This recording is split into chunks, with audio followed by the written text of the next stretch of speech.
স্বাগত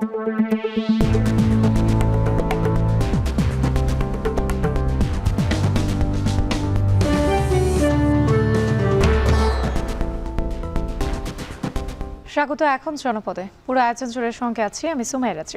চট্টগ্রামের সিআরবি মালিপাড়া বস্তিতে আগুনে পুড়ল 20টি বসতঘর, প্রায় অর্ধ কোটি টাকা ক্ষতির দাবি ভুক্তভোগীদের। রাজধানীর ডেমরায় আগুনে পড়েছে কয়েক লাখ টাকার ফার্নিচার।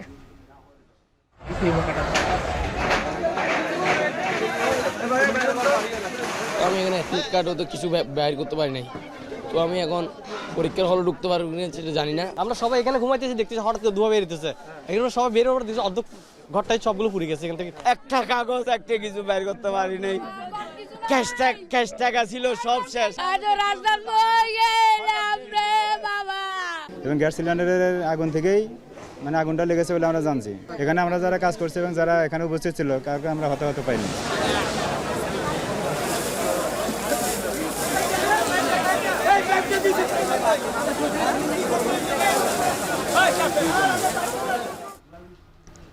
এখন জনপদে নিয়ে থাকছে বিস্তারিত।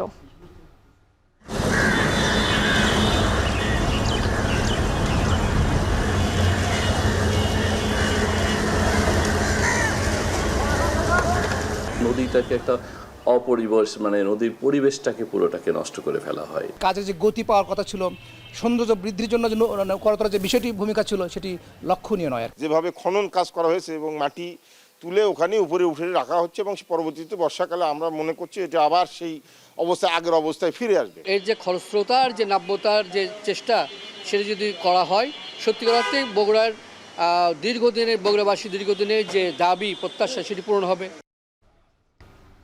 দখল দূষণে মৃত প্রায় বগুড়ার জীবনরেখা করতোয়া নদী। প্রাণ ফেরাতে পানি উন্নয়ন বোর্ড ধীর গতিতে কাজ করলেও মান নিয়ে রয়েছে নানা প্রশ্ন।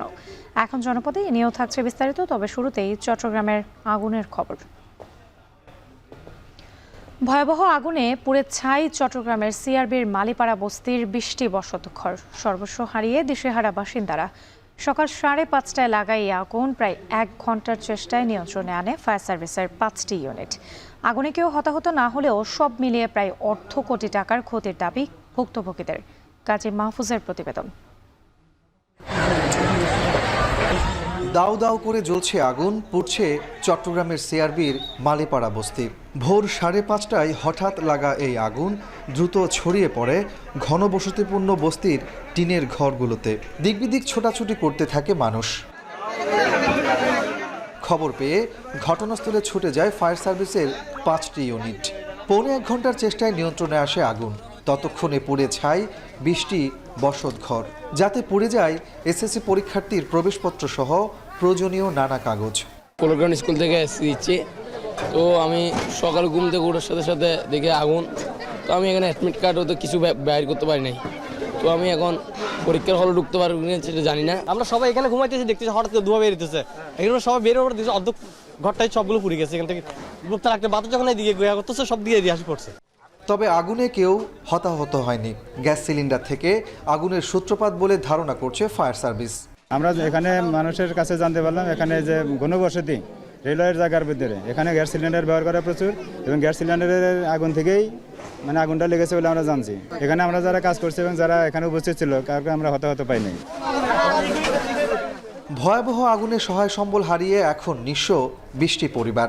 থামছে না তাদের কান্না। আকস্মিক এই বিপদের পর এখন কোথায় যাবেন, কি করবেন তা ভেবেই দিশেহারা তারা। একটা কাগজ একটা কিছু বাইর করতে পারি নাই, ক্যাশ টাকা ছিল সব শেষ।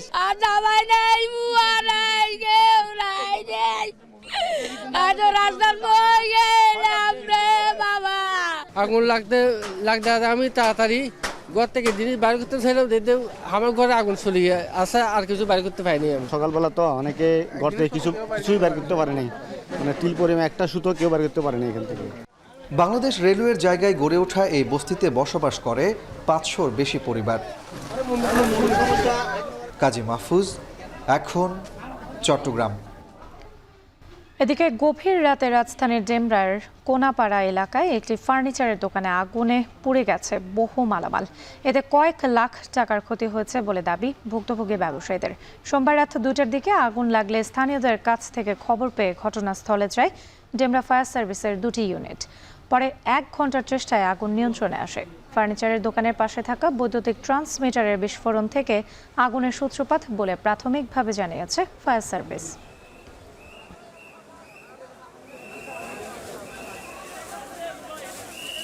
স্টুডিও প্লাস কেমিক্যাল জাতীয় যে যারা কাপড়ের ছাপাখানা এই ধরনের শুনছে লোকমুখে। তো এটা আর আংশিক কিছু ক্ষতি হয়েছে হয়তো র্যাঙ্কসের, হয়তো ওই হিট ট্রান্সফার করে ওইটাতে কিছুটা ক্ষতি হয়েছে আর কি। আর আল্লাহর রহমতে কোনো আর বাকি আমাদের পাশে যে 4টা বহুতল ভবন আছে এগুলো তো আমরা রক্ষা করতে পারছি, কোনো রকম সমস্যা হয়নি আর কি। তো লোকমুখে জানতে পারছে আগুনটা সামনে একটা ট্রান্সফরমার আছে, ট্রান্সফরমার থেকে আগুনটা হয়তো ট্রান্সফরমারটা মানে হয়েছে আর কি, স্পার্কিং করে ওই ইয়াতে ফার্নিচার দোকানে আগুনটা প্রথমে সূত্রপাত হয় আর কি। শরীয়তপুরের জাজিরায় বোমা বিস্ফোরণ যেন এখন ছেলে খেলা। আধিপত্য নিয়ে সংঘর্ষে হর হামেশাই ব্যবহার হচ্ছে হাত বোমা। ঝরছে প্রাণ, অনেকেই হচ্ছেন পঙ্গু। অভিযোগ রয়েছে নৌপথে আসে সরঞ্জাম, পরে স্থানীয়ভাবেই তৈরি হয় বোমা। সম্প্রতি জাজিরার সংঘর্ষে হাত বোমার ব্যবহার নতুন করে আলোচনার জন্ম দিয়েছে। কাজী মনিরুজ্জামানের প্রতিবেদন। আধিপত্য বিস্তার ঘিরে 7 দিনের ব্যবধানে গেল রোববার শরীয়তপুরের জাজিরায় আবারও সংঘর্ষে জড়ায় দুই পক্ষ। 26 পাড়া এলাকায় ঘটানো হয় শতাধিক হাত বোমার বিস্ফোরণ। এর আগে গত 5 এপ্রিল দেশ জুড়ে আলোচিত হয় জাজিরা বিলাসপুরে আধিপত্য বিস্তার ঘিরে দুই পক্ষের সংঘর্ষে মুহুর্মুহু হাত বোমা ব্যবহার, যেখানে দেখা মেলে বালতি ভর্তি হাত বোমা। ব্যবহার হয় ঢাল, সরকি, রামদা। যদিও স্থানীয়দের কাছে এসব ঘটনা গত 4 দশকের বিভিন্ন সংঘর্ষের খণ্ডচিত্র। গেল বছরের 2 এপ্রিল এমনই এক সংঘর্ষে হাতবোমার আঘাতে নিহত হয় বিলাসপুরের মুন্সিকান্দি গ্রামের সজীব মুন্সি। বছর পেরিয়ে স্বামীর কবরের পাশে স্ত্রী সোনিয়া আক্তারের আর্তনাদ। তার মতো অনেকেই হারিয়েছেন স্বামী, সন্তান আর প্রিয়জনকে। হাতবোমার আঘাতে শরীরে ক্ষতচিহ্ন বয়ে বেড়াচ্ছেন শত শত মানুষ। হাঁটতে পারিনি, চলাফেরা করতে পারিনি, বেডে ছিলাম 3 মাস পর্যন্ত, পা প্লাস্টার করা ছিল। কত মা সন্তান হারাইব, কত ছেলে মেয়ে বাবা হারাইব। আমার বাচ্চার 4 বছর, হ্যাঁ, বাবা যার না থাকে ওর দুনিয়াতে কি থাকে।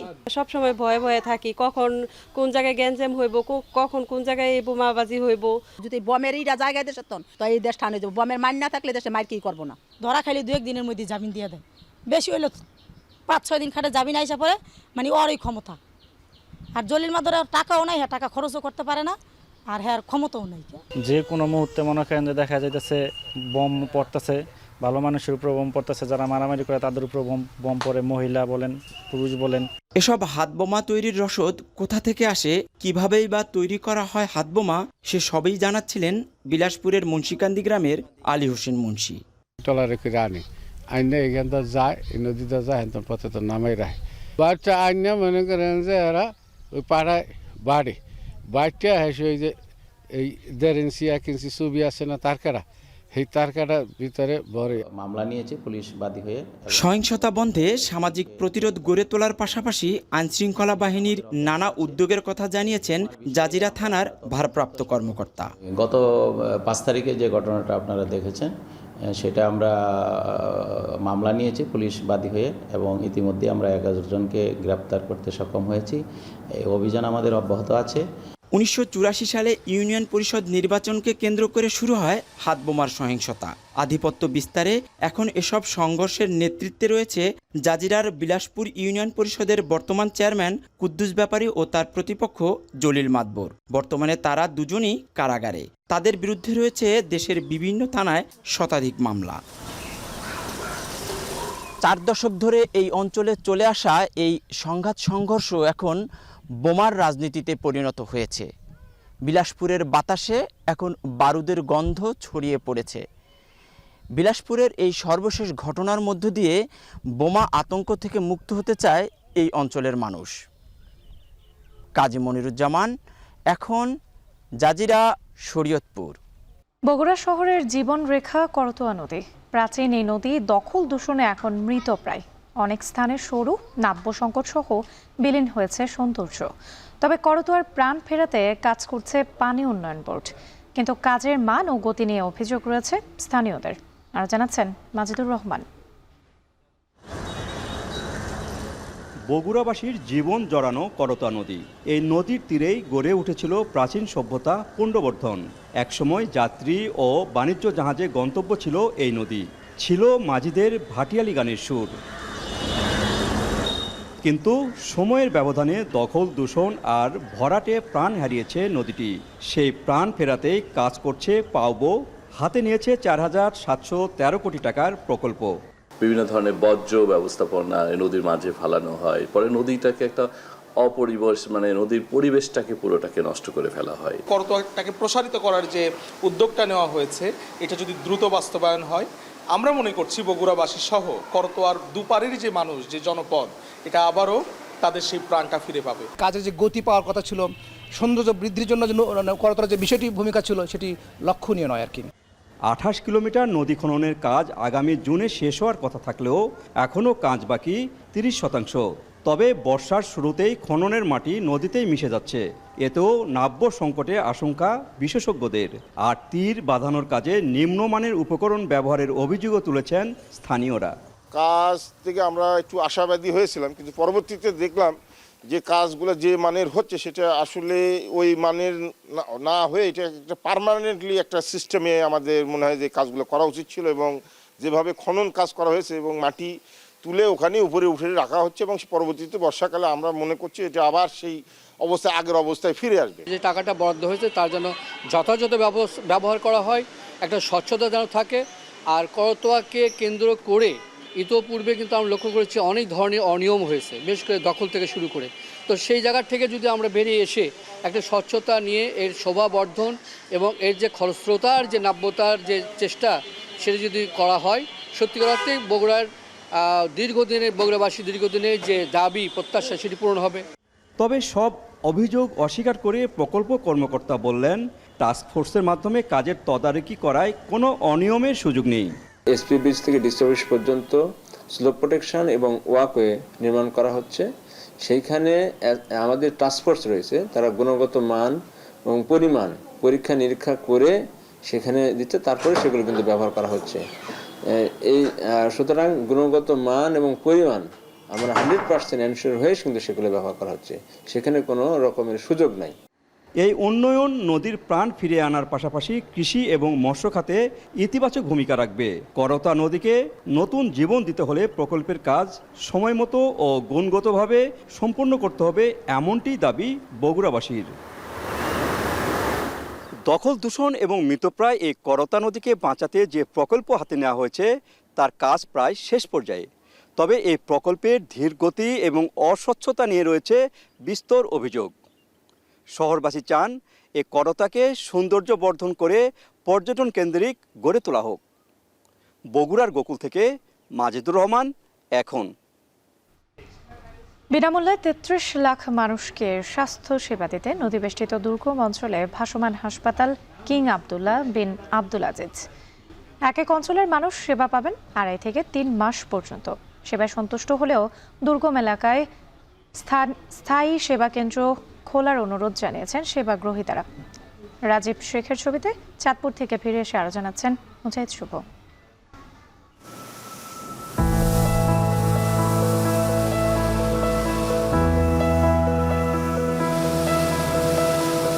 চাঁদপুর থেকে 5 কিলোমিটার দূরের হাইমচর। 2.5 মাস ধরে নোঙর করে আছে ভাসমান হাসপাতাল কিং আবদুল্লাহ বিন আব্দুল আজিজ। প্রত্যন্ত নদীবেষ্টিত ও উপকূলীয় অঞ্চলের মানুষের সেবায় নিয়োজিত আবদুল্লাহ বিন আজিজ চ্যারিটি ফাউন্ডেশনের 5ম তথা সর্ববৃহৎ জাহাজ এটি। Doctor, nurse, pathologist, pharmacist, physiotherapist সহ 18 জনের মেডিকেল টিম দুর্গম অঞ্চলের মানুষের প্রত্যাশা পূরণে কতটা সফল তা শোনা যাক সেবা গ্রহীতাদের মুখেই। চাঁদপুর গেলে আমাদের টিকিট পাই না, ভর্তির সিরিয়াল পাই না, মানে ডাক্তার ঠিকমতো পাই না। ওদের আলগি বাজার আর ওদিকে হলো একদম গোসারা শরীরপুর, এছাড়া এর মাঝে কোনো হাসপাতাল নেই। মানে বাসমান এটা পাওয়াতে আমাদের অনেক সুযোগ সুবিধা হচ্ছে। ক্রিমটা আক্রান্ত স্থানে দিনে 2 বার ব্যবহার করবেন। রোগলে বুঝছি যাইতারি না কি টাকা পয়সা নাই বুগাটুকুই রয়েছি অনেক হাসপাতাল আইসে হইতে তো 3 বার ওষুধ নিলাম। যাদের পরীক্ষা নিরীক্ষা দরকার হয় তাদের পরীক্ষা নিরীক্ষা করে এবং ওষুধও দিচ্ছে। নাগালের মধ্যে হাসপাতাল না থাকায় যারা দীর্ঘদিন রোগ চেপে বসেছিলেন তারা দফায় দফায় এসেছেন সেবা নিতে। কেউ কেউ সপরিবারে বা এক দফায় 3 ধরনের রোগের চিকিৎসা নিয়ে বাড়ি ফিরছেন। নিয়েছেন বিনামূল্যের ওষুধ, ফ্রিতে পরীক্ষা করেও ফলাফল পাচ্ছেন এক বেলাতেই। আমি আরও 2 বার আগে আসছি, আবার আজকে আসলাম। আগে আইছিলাম ব্যথার জন্য আর আজকে আইছি চোখের জন্য। আমার ধরেন আমার এই ভাওয়ার ব্যথা লেগে আমি বসতারি না উঠতারি না, বুঝিনি আইছি ওষুধ দিছে, আল্লাহর রহমত ভালো হয়েছে। আমি যেই কারণে নিছি আমারটা আল্লাহর রহমত ভালো হয়েছে, আমার স্বামী এবং আমার ছেলে মেয়ে সবাই ভালো হয়েছে।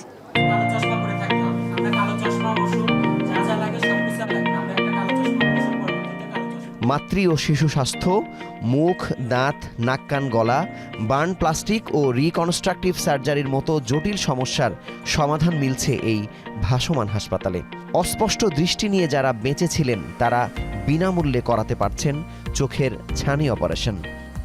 এইটা ভবিষ্যতে বাংলাদেশ সরকার তথা স্বাস্থ্য মন্ত্রণালয়, স্বাস্থ্য অধিদপ্তরের কাছে 5 বছর শেষে এটা অ্যাকচুয়ালি হস্তান্তরিত হবার কথা এবং সেই কার্যপরিধি এবং বিষয়গুলো আমরা অ্যাকচুয়ালি পর্যবেক্ষণে এখানে এসেছি।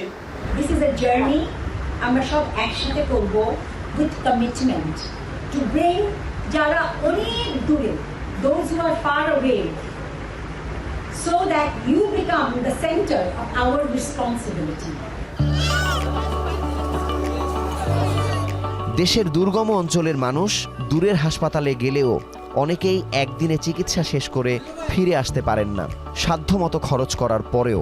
এছাড়া এসব অঞ্চলে চিকিৎসক সহ গুরুত্বপূর্ণ পদ ফাঁকা থাকায় ঢাকা বা পার্শ্ববর্তী বিভাগীয় শহরে যেতে বাধ্য হন রোগীরা। সবাইকে করতালি দেওয়ার জন্য বিনীতভাবে অনুরোধ জানাই। অসহায় এসব মানুষের খোঁজ নিতে দুর্গম চরে এসেছেন স্বাস্থ্যসেবা সচিব, স্বাস্থ্য অধিদপ্তরের মহাপরিচালক ও জাহাজ পরিচালনাকারী ফ্রেন্ডশিপের প্রতিষ্ঠাতা।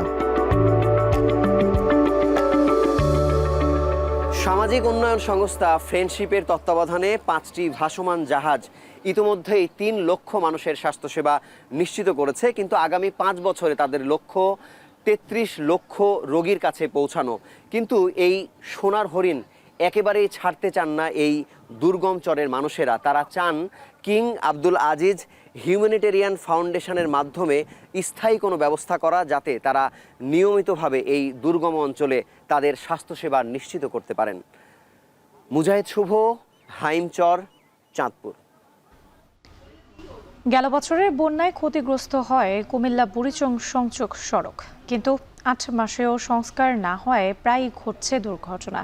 এ নিয়ে আরও জানাতে কুমিল্লা থেকে যুক্ত হয়েছেন খালেদ সাইফুল্লাহ। খালেদ, 8 মাসেও সড়ক মেরামত না হওয়ার কারণ কি, এবং একই সঙ্গে জানতে চাই এই সড়কে চলাচলকারীদের কি কি ভোগান্তি পোহাতে হচ্ছে?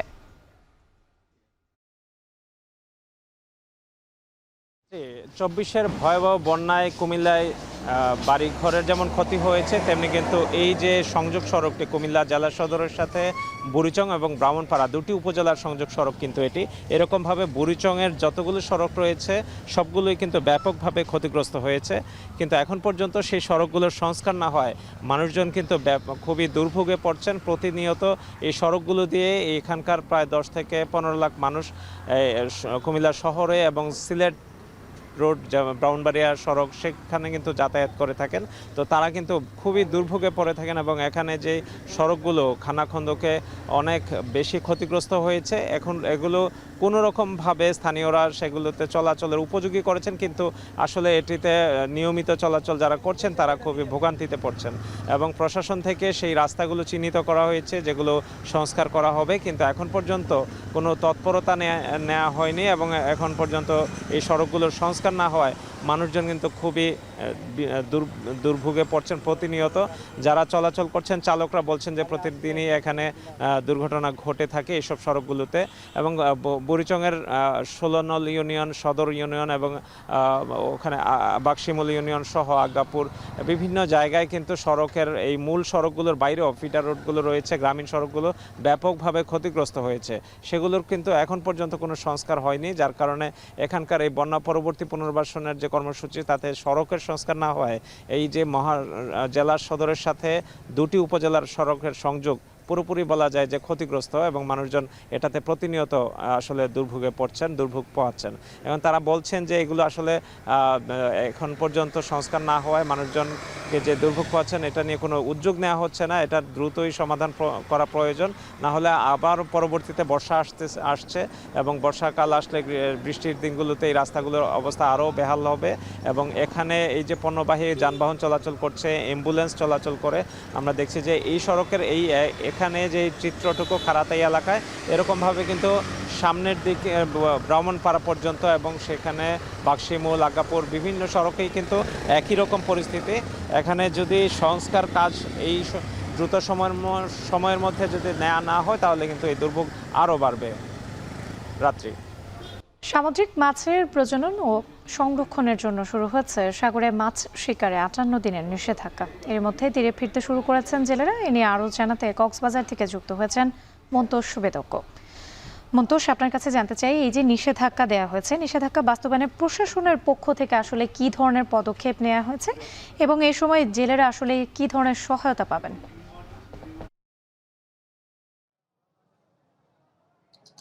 রাত্রি প্রশাসনের তৎপরতা যদি বলি, এখানে মৎস্য অধিদপ্তর এবং কোস্টগার্ডের একটি টিম এখানে যে মৎস্য অবতরণ কেন্দ্র এলাকা রয়েছে, যেখানে কক্সবাজার জেলার 70% আহরিত মাছ এই মৎস্য অবতরণ কেন্দ্র দিয়ে আসে, এখানে এসে সকালে ঘুরে গিয়েছেন। এবং আমরা দেখছি যে গতকাল মধ্যরাতের পর থেকে মূলত জেলেদের যে ফিরে আসা সেটি শুরু হয়েছে এবং ইতিমধ্যে উপকূলে 3000-এর বেশি ট্রলার ফিরে এসেছে। আমরা যে মৎস্য অবতরণ কেন্দ্র এলাকাটিতে আছি, এখানে শত শত ট্রলার এই বাকখালী নদীর যে এই এলাকাটি এখানে নোঙর করে রাখা হয়েছে এবং এটি মূলত ঘূর্ণিঝড়ের সময় এবং যে নিষেধাজ্ঞা থাকে মাছ ধরার উপরে, সেই সময়টাতে নিরাপদ পোতাশ্রয় হিসেবে এই নদীটিকে ব্যবহার করা হয় এবং নদীর তীরেই কিন্তু শত শত ট্রলার এখানে নোঙর করে রাখা হয়। সেই বিষয়টি শুরু হয়েছে। আমরা দেখছি যে 3000-এর বেশি ট্রলার, এখানে ট্রলার মালিকরা জানিয়েছেন ইতিমধ্যে ফিরে এসেছেন এবং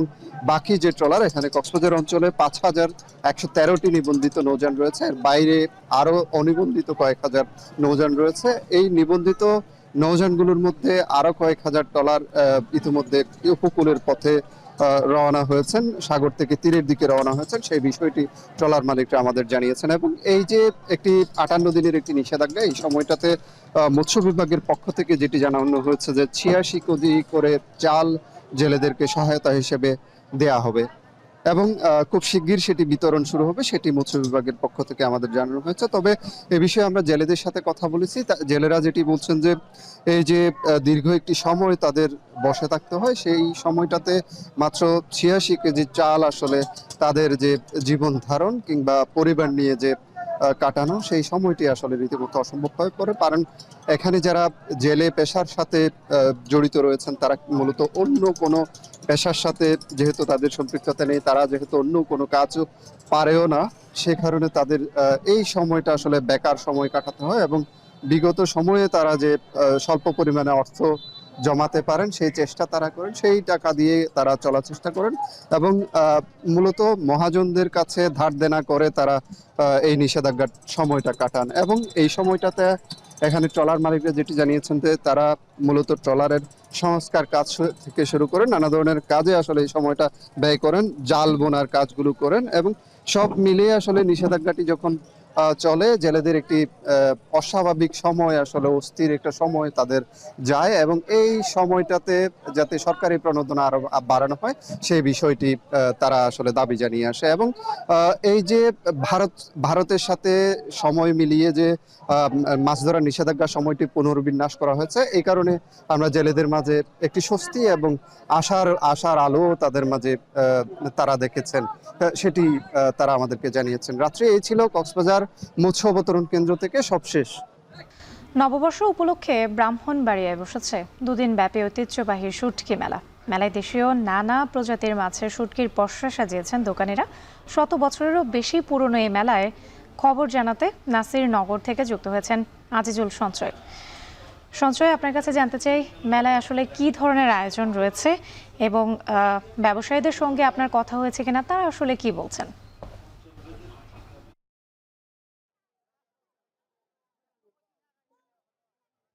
রাত্রি ব্রাহ্মণবাড়িয়ার নাসিরনগর উপজেলার কুলিকুন্ডা গ্রামের এই কুলিকুন্ডা উত্তর সরকারি প্রাথমিক বিদ্যালয়ের মাঠে 200 বছরের বেশি সময় ধরে এই ঐতিহ্যবাহী শুটকি মেলাটি অনুষ্ঠিত হয়ে আসছে।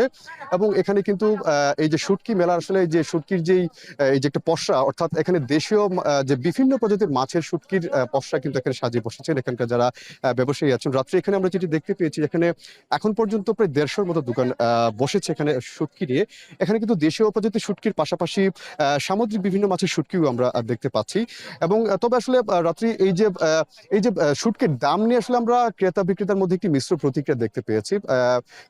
কেউ শুটকির দাম বেশি বলছেন, কেউ আবার কম বলছেন। তবে ব্যবসায়ীরা যেটি বলছেন যে ছোট যেসব মাছ আছে সেসব মাছের শুটকির দাম কম রয়েছে, তবে অর্থাৎ যেগুলো আসলে সামুদ্রিক মাছের শুটকি সেগুলোর দাম কিন্তু কিছুটা বেশি। রাত্রি আপনাকে জানিয়ে রাখি, এখানে ট্যাংরা, পুঁটি, গজার, শোল সব বিভিন্ন ধরনের মাছ কিন্তু মাছের শুটকি আসলে এখানে পাওয়া যাচ্ছে। এবং আজকে ভোর থেকে এখানে এই শুটকি বেচাকেনা শুরু হয়েছে। এবং আমরা যেটি দেখতে পাচ্ছি যে আসলে বেলা বাড়ার সাথে সাথে এখানে যে ক্রেতাদের এবং দর্শনার্থীদের যে ভিড় সেটি কিন্তু ক্রমশ কিন্তু বাড়ছে। এবং রাত্রি সেটি কিন্তু আগামীকাল পর্যন্ত আসলে এই মেলাটি এখানে চলবে। এবং এখানে সর্বনিম্ন 500 টাকা থেকে শুরু করে 2000 টাকা পর্যন্ত দামে শুটকি বিক্রি হতে আমরা দেখেছি। এবং এখানকার যারা ব্যবসায়ী আছেন তারা বলছেন যে এই 2 দিনে এখানে তারা প্রায় অর্ধ কোটি টাকার শুটকি তারা বিক্রি করতে পারবেন বলে তারা আশা করছেন। রাত্রি এই শুটকি মেলা পাশাপাশি কিন্তু এই মেলা চত্বরের পাশে এখানে বিভিন্ন লোকজ পণ্যের কিন্তু একটি মেলাও আসলে এখানে বসেছে। অর্থাৎ এই শুটকি মেলা এবং লোকজ পণ্যের মেলাকে ঘিরে এখানে একটি উৎসবের আবহ কিন্তু এখানে তৈরি হয়েছে। আমরা যেটি দেখতে পাচ্ছি যে এই সুদূর নাসিরনগর ছাড়াও কিন্তু এখানকার আশপাশের যে জেলাগুলো আছে, আশপাশের যে এলাকাগুলো আছে, সেখান থেকেও কিন্তু ক্রেতারা এখানে এসেছেন। এবং এই যে শুটকি আসলে যারা বিক্রেতা, তারা কিন্তু এই ব্রাহ্মণবাড়িয়া ছাড়াও পার্শ্ববর্তী হবিগঞ্জ, কুমিল্লা, সিলেট, চট্টগ্রাম এবং যে কক্সবাজার, সেখান থেকেও কিন্তু এখানে আমরা আসলে বিক্রেতাদের আসতে দেখেছি। এবং সব মিলে কিন্তু এখানে একটি জমজমাট পরিবেশ আমরা লক্ষ্য করছি রাত্রি। তবে সব মিলে বলা যায় যে শুধুমাত্র শুটকি কিন্তু 2 দিনে প্রায় অর্ধ কোটি টাকার বিক্রি হবে। এছাড়া যে লোকজ পণ্যের যে মেলাটি আছে সেখানে কিন্তু একটি বড় অঙ্কের লেনদেন হতে পারে বলে আমরা এখানকার যারা আয়োজক তাদের কাছে তথ্য পেয়েছি। তো আমার কাছে এই ছিল এখান থেকে এই যে শুটকি মেলা থেকে এখানকার সবশেষ পরিস্থিতি। ময়মনসিংহের ভালুকা ডিগ্রি কলেজ মাঠে 2 দিন ব্যাপী বৈশাখী মেলার শেষ দিনে বেড়েছে ক্রেতা দর্শনার্থীদের ভিড়। আর জানাতে যুক্ত হচ্ছেন হারুনুর রশিদ। হারুন, শেষ দিনে মেলা কতটা জমজমাট এবং সাধারণ মানুষের আনাগোনা কেমন দেখতে পাচ্ছেন? একই সঙ্গে জানতে চাই, মেলায় কি ধরনের পণ্য আজ পাওয়া যাচ্ছে?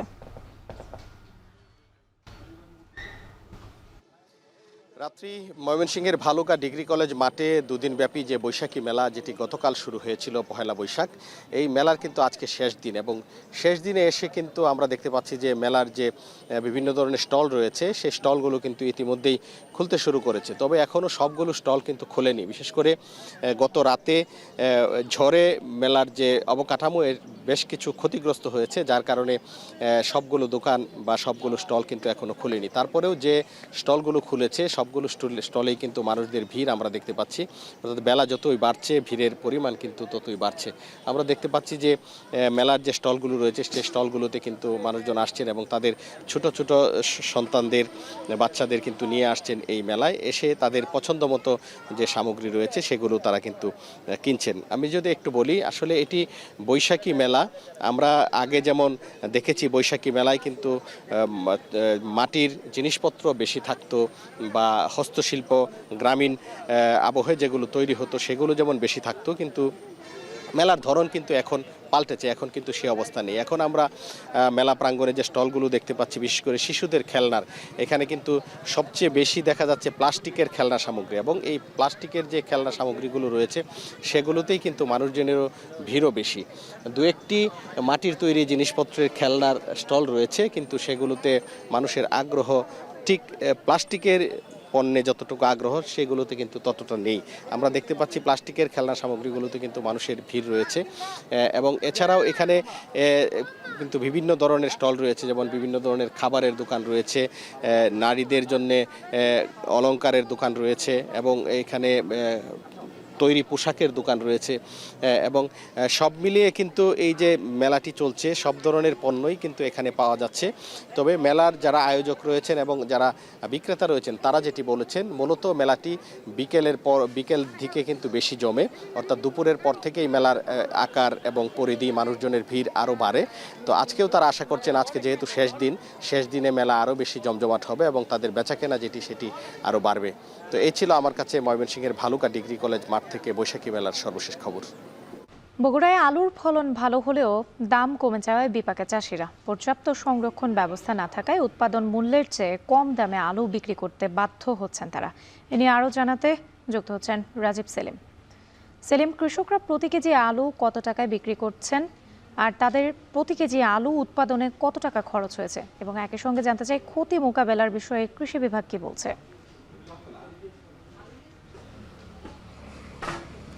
হ্যাঁ রাত্রি, আলুর যে উৎপাদন খরচ সেটি নিয়ে কৃষক এবং কৃষি বিভাগের হিসাবের মধ্যে কিছুটা গরমিল রয়েছে। কৃষক বলছেন প্রতি কেজি আলু উৎপাদনে খরচ হয়েছে 18 টাকা এবং কৃষি বিভাগ বলছে প্রতি কেজি আলু উৎপাদনে খরচ হয়েছে 13 থেকে 15 টাকা। এই ক্ষেত্রে কৃষি বিভাগের যে উৎপাদন খরচের হিসাব 13 থেকে 15 টাকা, সেটি ধরলেও কৃষক আজকের বাজারে যে দামে আলু বিক্রি করেছে জাত মানভেদে 8 থেকে 10 টাকা, অর্থাৎ কৃষি বিভাগের হিসাবে প্রতি কেজি আলুতে কৃষকের লোকসান গুনতে হচ্ছে 4 থেকে 5 টাকা।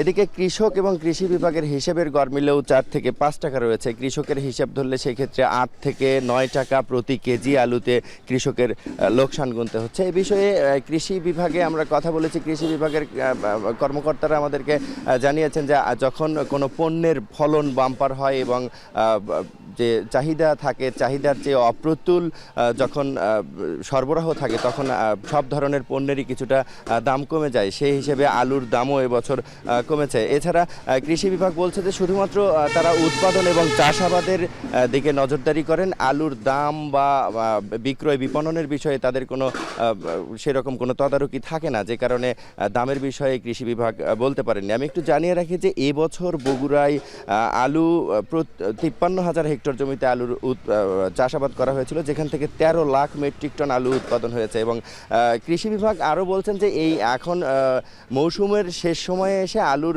দাম কিছুটা কমার কারণ সরবরাহ বেশি, আর এই আলু যদি কৃষক সংরক্ষণ করে সেক্ষেত্রে কৃষক পরবর্তীতে দাম পাবেন। তবে বগুড়ার যে হিমাগারগুলো রয়েছে, 42টি হিমাগার রয়েছে, সেখানে 3,50,000 মেট্রিক টন আলু সংরক্ষণ করা যায়।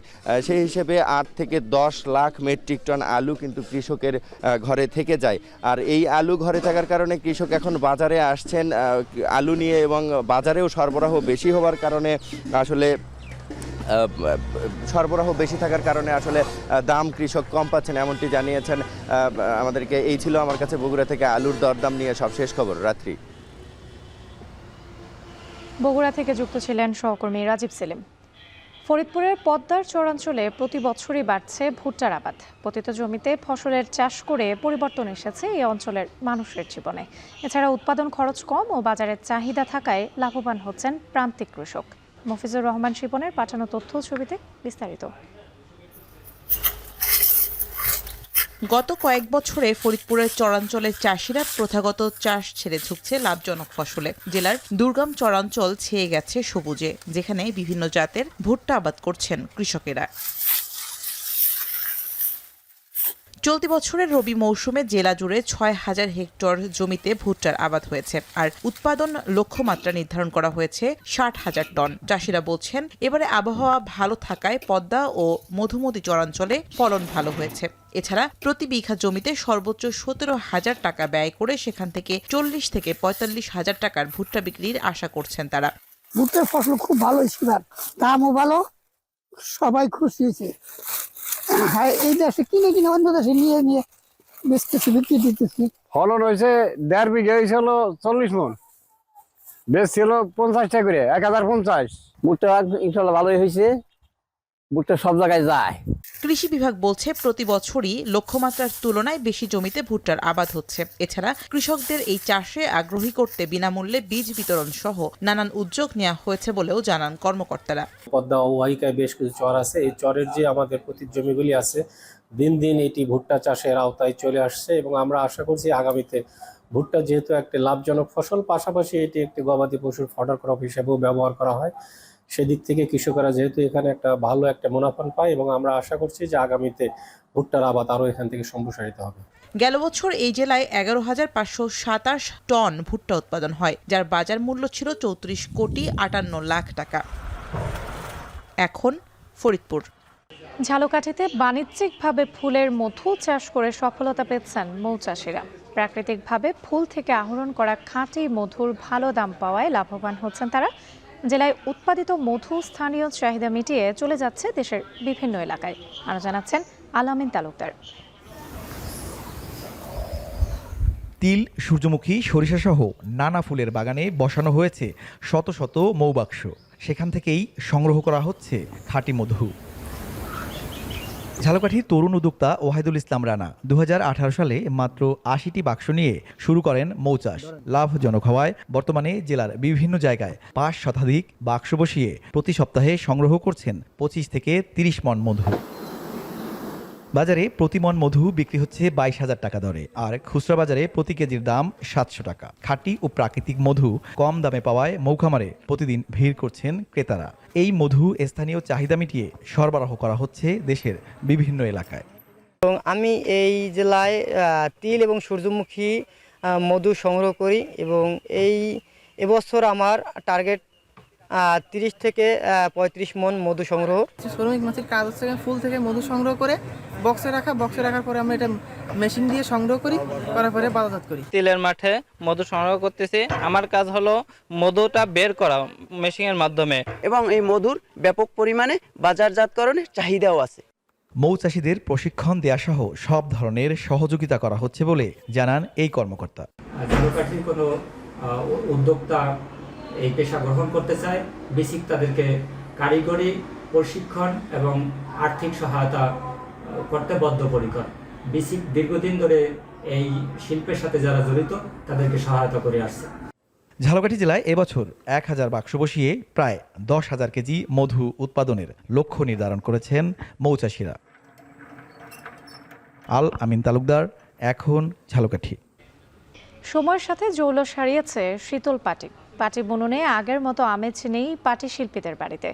লাভ কম হয় অনেকেই ছাড়ছেন পেশা। কাঁচামাল সংকট, দক্ষ শ্রমিক না পাওয়ায় ভাটা পড়েছে ঐতিহ্যবাহী শিল্পে। পেশা টিকিয়ে রাখতে সরকারি সহযোগিতা চান সিলেট অঞ্চলের ব্যবসায়ীরা। আর জানাচ্ছেন সন্দীপন শুভ।